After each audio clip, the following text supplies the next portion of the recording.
toutes mes œuvres, les noms sont révélateurs. Je dépense énormément d'énergie et de temps pour trouver le nom parfait à un personnage.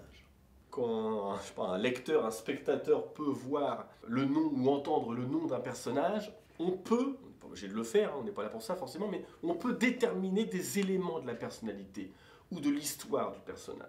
Donc Laurence Blanc, elle est surnommée également la présidente. Il y a un épisode d'ailleurs qui s'appelle comme ça, c'est fait exprès, hein, bien sûr.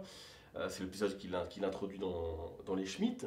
C'est parce que Laurent Blanc était surnommé le président. Laurent Blanc, le joueur de foot devenu sélectionneur et entraîneur. Il n'y a pas de volonté de comparaison de caractère en l'occurrence, mais c'est un nom qui est intéressant parce qu'il est générique tout en apportant une forme de prétention qui n'est pas forcément méritée. C'est un personnage qui m'a été inspiré, encore une fois, d'une collègue de boulot. J'ai rien contre elle, hein, c'est même quelqu'un d'enjoué et d'intéressant, mais je pensais que certains traits de caractère pouvaient très bien s'accorder avec un personnage comique au sein de la série. Effectivement, ce personnage-là est un personnage comique. Je n'avais pas prévu que ce personnage apparaisse dans toutes les saisons. Encore une fois, quand la série devait se transformer de comédie à tragédie, son rôle comique n'avait plus grand intérêt. Ça pouvait, mais ça ne m'apparaissait pas indispensable. C'est quand même un personnage secondaire, qui me plaît, mais qui est secondaire. Alors, un petit peu de présentation du personnage. Donc, c'est un personnage relativement jeune encore. C'est un personnage qui a entre 30 et 40 ans, qui est marié, qui a 3 enfants. Alors, les enfants, c'est Josette et Joko. Alors ça, c'est facile. Je cherchais un jeu de mots avec 3 enfants. Généralement, quand je donne un duo, je dis toujours c'est tiens, v'là Quick et Flupk. Bon là, il m'en fallait 3, donc c'est tombé sur Josette et Joko. C'est une bande dessinée. Les relations qu'elle a avec sa famille et avec ses collègues de boulot sont très intéressantes. C'est le côté, je dirais, bonne humeur et féminin de ce que les personnages de Louis de Funès peuvent avoir en mauvaise humeur et masculin dans les films avec le personnage classique de Louis de Funès.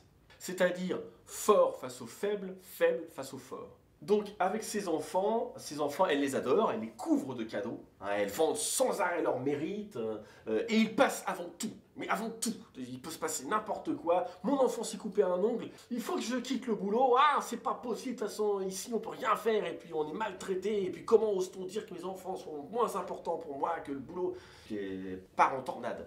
Et ses enfants sont toujours en avance sur les autres, premier de la classe, etc. Son mari c'est Anouar. J'imagine, je vois un peu le personnage, un peu plus jeune qu'elle, serviable, gentil.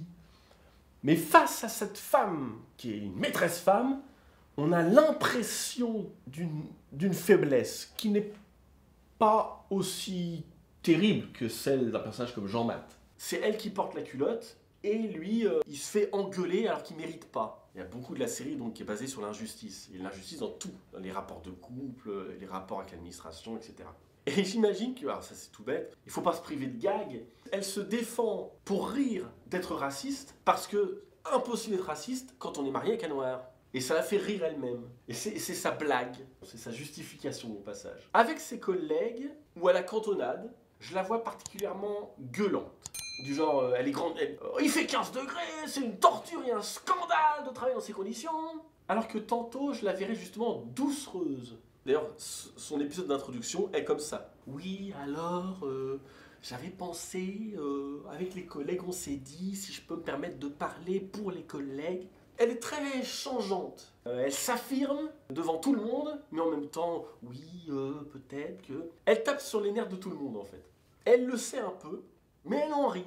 Elle se fie beaucoup à ses premières impressions et se trompe pourtant, beaucoup. C'est quelqu'un qui préjuge sans arrêt. Mais c'est quelqu'un de cordial. C'est pour ça que c'est un personnage gai. C'est un personnage gentil. Au final, on l'aime bien. Elle a bon fond. Son attitude provoque des situations comiques, mais le public ne devrait normalement n'avoir rien contre elle. La série s'inscrit dans le thème de l'injustice. Ça se voit notamment dans le déni qu'ont certains personnages. Un des éléments comiques de ce personnage-là, c'était d'avoir une certaine ambition. Notamment, elle passe des concours, mais elle ne fait pas grand-chose en concordance. C'est-à-dire, elle ne fait pas spécialement les efforts au quotidien. Pour donner une comparaison, imaginez quelqu'un qui part du plus bas de l'échelle, arrive au plus haut de l'échelle, mais continue à se comporter comme s'il était en bas de l'échelle, avec le même degré de responsabilité, avec le même degré d'implication, avec la même attitude face aux collègues et à la hiérarchie. Elle arrive en retard, elle papote 3 plombes et se plaint d'être obligée de finir tard. C'est ce genre d'attitude. Et ça peut donner lieu effectivement à des éléments comiques. Pour la distribution du rôle, l'actrice, je dirais, avec ce que j'ai pu lui donner, je n'ai pas forcément donné toujours beaucoup, comme je voulais que ça aille vite et qu'on démarre tôt. Avec les indications que je lui ai données, je trouve qu'elle a fait un travail convenable.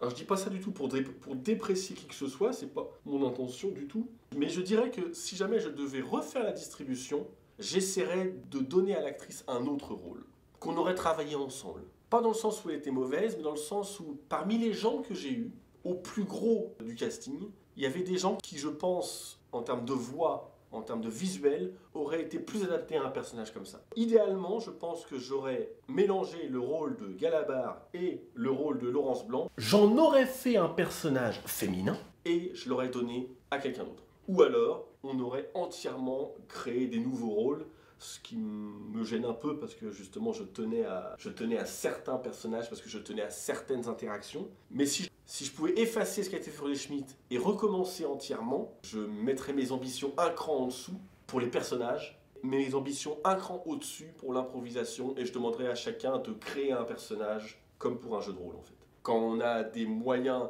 comme ceux que moi j'avais, je pense que ça serait la meilleure solution aurait été d'organiser ça comme un jeu de rôle. Je pensais que ça pouvait se faire autrement, mais le jeu de rôle, ma solution à tout.